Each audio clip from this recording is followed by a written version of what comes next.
Hello. क्या आप जानते हैं कि भारत की सबसे ऊंची ईंटों से बनी मीनार लगभग 800 साल से आज भी मजबूत है। आइए जानते हैं कुतुब मीनार की कहानी। यह दिल्ली के महरौली क्षेत्र में स्थित कुतुब मीनार, जो दुनिया की सबसे ऊंची ईंट से बनी मीनार और 72.5 मीटर यानी लगभग 238 फीट की ऊंचाई पर आज भी बिल्कुल सीधी खड़ी है। इस मीनार का निर्माण सन 1193 में दिल्ली सल्तनत के पहले सुल्तान कुतुबुद्दीन ऐबक ने शुरू कराया था। यह है दिल्ली के कुतुब मीनार परिसर में स्थित लौह स्तंभ यानी आयरन पिलर, जो 1600 सालों से खुले आसमान के नीचे खड़ा है और आज तक इस पर जरा से भी जंग नहीं लगी। जबकि आज का सबसे उन्नत स्टील की कुछ सालों में जंग लगने लगते हैं।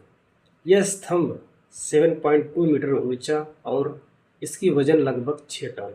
दिल्ली एक ऐसी धरती है जहाँ हर पत्थर इतिहास बनता है, लेकिन इन सब के बीच एक पत्थर ऐसा है जो सिर्फ बोलता नहीं है, नजर गड़ा कर देखता है। 72.5 मीटर ऊंचा लंबा बलुआ पत्थर से बना आसमान को चीरता हुआ एक ढांचा कुतुब मीनार। पर सवाल ये नहीं है कि कुतुब मीनार कितनी ऊंची है, सवाल ये है इसे बनाया क्यों गया था। आज हम उस इतिहास में उतरेंगे जहां जवाब कम और सवाल आज भी जिंदा है। 12वीं सदी का भारत टूट रहा था, बदल रहा था। राजपूत साम्राज्य, गजनबी हमले और सत्ता की भूख, तराइन की दूसरी लड़ाई के बाद पृथ्वीराज चौहान पराजित हुए।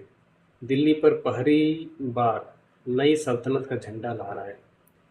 इस्लामी सल्तनत अब सिर्फ आक्रमण नहीं, स्थापना चाहता था, और स्थापना के लिए सिर्फ तलवार काफी नहीं होती। जरूरत होती है एक प्रतीक जो सदियों तक दिखाई दे। कुतुबुद्दीन ऐबक गुलाम से सुल्तान बना। उसके पास सत्ता थी लेकिन वैधता नहीं।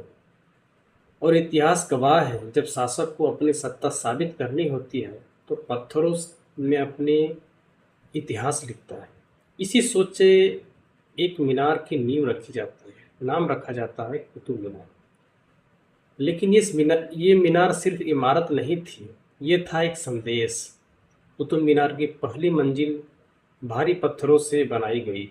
न कोई आधुनिक मशीन, न क्रेन, सिर्फ इंसान, रस्सियां और हजारों मजदूर। हर पत्थरों को ऊपर पहुंचाना अपने आप में एक युद्ध था। लेकिन तभी इतिहास में एक अचानक मोड़ आता है। कुतुबुद्दीन ऐबक की मृत्यु हो जाती है। मीनार अधूरी रह जाती है, लेकिन कहानी यहीं नहीं रुकती। सत्ता आती है शमसुद्दीन इल्तुतमिश के हाथों में। वो समझता था अगर मीनार अधूरी रह गई तो सत्ता भी अधूरी लगेगी। इसलिए निर्माण फिर शुरू होता है। नई मंजिलें जोड़ी जाती है, डिजाइन बदला जाता है, ऊंचाई और बढ़ती जाती है। अब मीनार सिर्फ दिखने में ऊंची नहीं थी, अर्थ में भी ऊंची हो चुकी थी। सरकारी इतिहास कहता है कुतुब मीनार अजान के लिए बनी, लेकिन सवाल ये है, क्या अजान के लिए 72 मीटर ऊंची मीनार चाहिए? दिल्ली के आसपास पहले से ही मस्जिदें थी, तो फिर इतनी विशाल संरचना क्यों बनाई गई? कई इतिहासकार मानते हैं यह एक विजय स्तंभ था, एक ऐसा स्तंभ जो हर आने जाने वाले को बताए यहाँ किसकी हुकूमत थी। कुतुब मीनार कई बार टूटी। 1379 में बिजली गिरी, 1803 में भूकंप आया, ऊपरी मंजिल गिर गई, लेकिन हर बार शासकों ने इसे फिर से खड़ा किया, जैसे कोई अदृश्य दबाव हो कि इसे गिरने नहीं देना है। क्योंकि अब ये सिर्फ इमारत नहीं, इतिहास की पहचान बन चुकी। आज लोग आते हैं, फोटो लेते हैं, रील्स बनाते हैं, लेकिन बहुत कम लोग इससे सवाल करते हैं कि ये मीनार आज भी खड़ी है, सिर्फ देखने के लिए नहीं, याद दिलाने के लिए।